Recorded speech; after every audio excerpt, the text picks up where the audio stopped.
Hello everyone. So in this video we are going to see the piece movements and we will also learn about how the pieces in chessboard moves in the boards. First we will start with rook move. Okay. So when we see the rook, actually the rook can move in the file straight line and in the rank sleeping line. So for example, let's say I'm drawing arrow mark, so in the files straight line and in the ranks sleeping line. Okay, so the rook moves in the straight line in the files and in the sleeping line in the ranks. Okay, so this is how the rook moves. So I will also give you one exemplary position how the rook captures the pieces. Okay,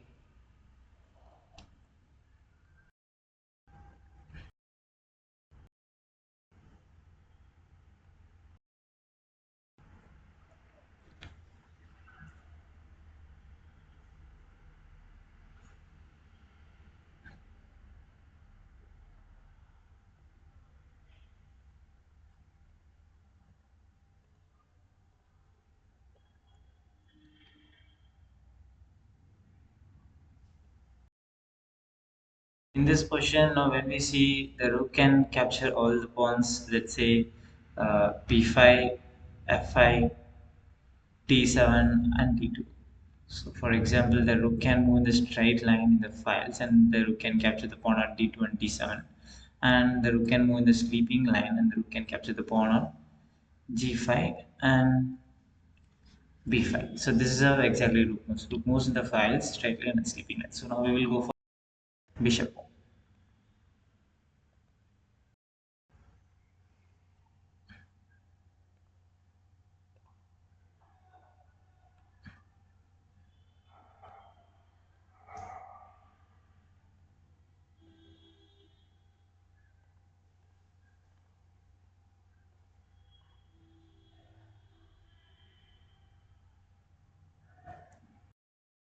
We see the bishop, actually bishop has two bishops. For example, this one is called as a light square bishop, and for example if I place the same bishop which is on d5 on c5, the same bishop is called as dark square bishop. So light square bishop moves in light square diagonals like this and like this. So the bishop can capture the pawn on f3 and the bishop can capture the pawn on b7. So this is how a light square bishop exactly moves. Now we will see how the dark square bishop.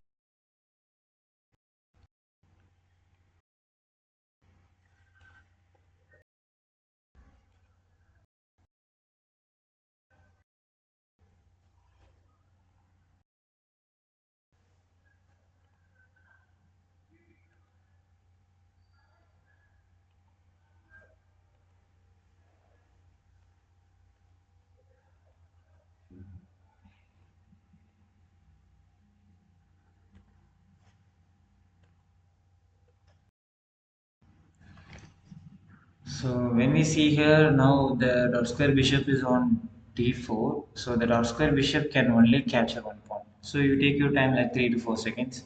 Okay, so I'll tell which pawn the dark square bishop exactly captures. Here when we see the dark square bishop can capture the pawn on b6 by moving in the dark square diagonal. So this is how the bishop exactly moves.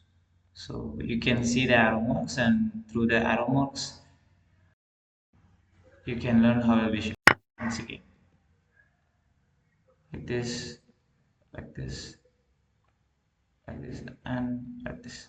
So the bishop can capture any pieces through this diagonal. So by moving through the dark square diagonal, the bishop captures the pawn on b6. This is how the bishop captures the pawn on b6. Okay. So now we will go for the queen.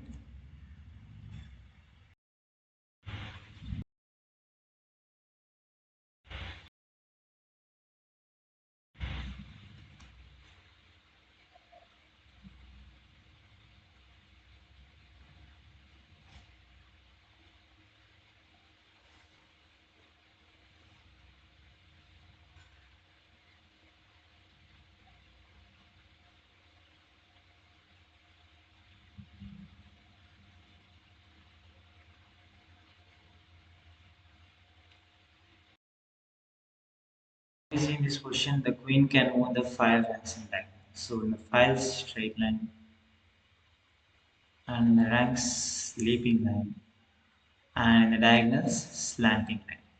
So the queen controls a lot of squares.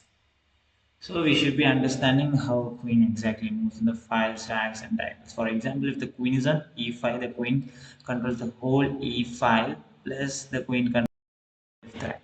So this is how the queen moves. For example, now when we see what are the pawns the queen can capture, the queen can capture all the pawns within its moving squares. For example, the queen can capture the pawn on g7, g3, b5, and c3. So this is how the queen moves, and this is how the queen captures the pawn. So through this puzzle, now I hope that you can understand the queen, bishop, and rook. So now we will go for the knight.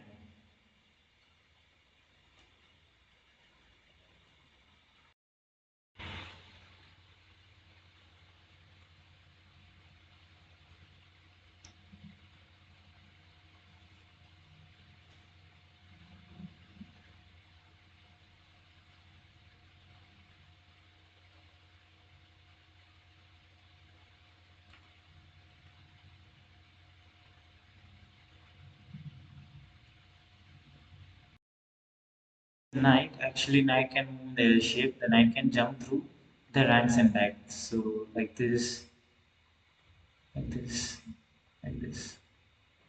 So the knight can capture any number of pawns through L shape.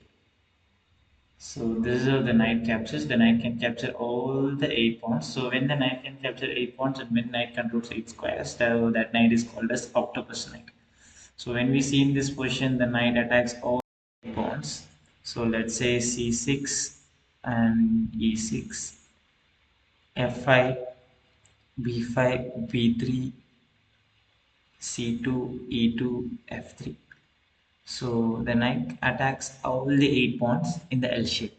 So even the L shape has a reason. So the knight can control L shapes through the ranks and files. So for example, the knight stays in the fourth rank and the knight can jump through the fifth rank. So through this way, the L shape is formed. So this is a kind of uh, idea or logic for the formation of L shape. So the knight can jump through the files and rank and form L shape, and that's how the L shape formed here. So through this you can understand the knight move, I think so. For example, if the knight is on d4, the knight directly jumps to the f5. For example, two steps e4 and f4 and directly jumps to the fifth rank. For example, let's say how the knight can capture the g3 f3 pawn. So the knight can move two steps in the same rank, let's say e4, f4, and knight directly jumps and captures the pawn on f3. So this is how the knight actually captures all the pawn. For example, let's say if the knight has to capture the b3 pawn. In order to capture the b3 pawn, the knight has to go to c4, b4, and knight jumps to the b3. For example, in order to capture the pawn on b5, the knight has to go to c4, b4, and the knight directly jumps and captures the pawn on b5. For example, when we see if the knight has to capture the pawn on c6, first the knight has to do two steps, d5, d6, and c6, d5, d6, and e6. So this is how the knight captures all the 8 pawns in the L shape through the files and rank. So files and ranks are most important in chessboard. So understanding the files and rank is also very important. So now we will go for the pawn, which is very simple. So let's get started.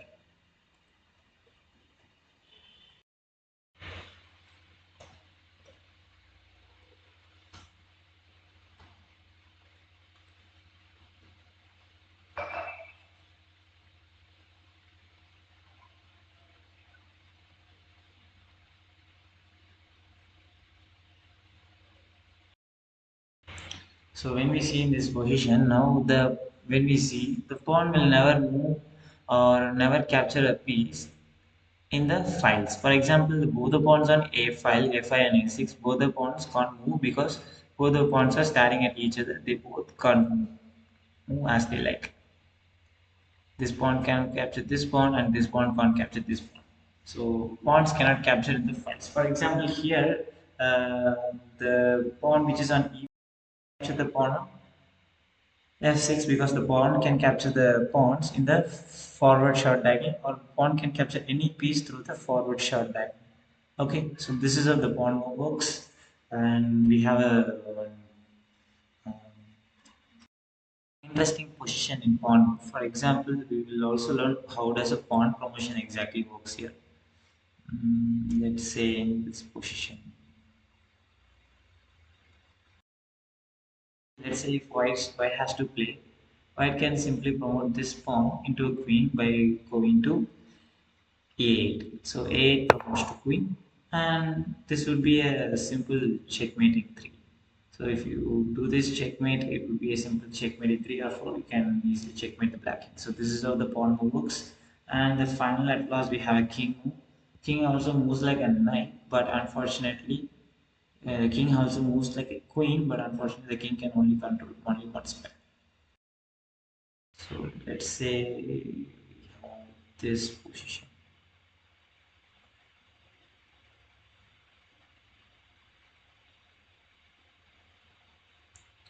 Okay.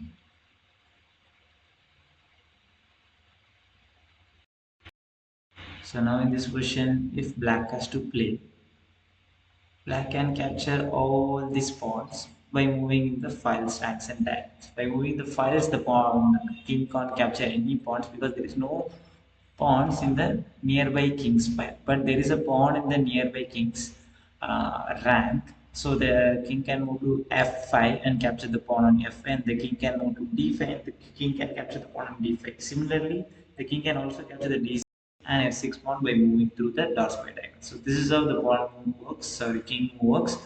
And through this video, I shared my idea of all the piece movements. I hope everybody understood the piece movement in depth. So if you have any doubts or more queries about the piece movement or any doubts regarding chess, you can comment me in the comment section.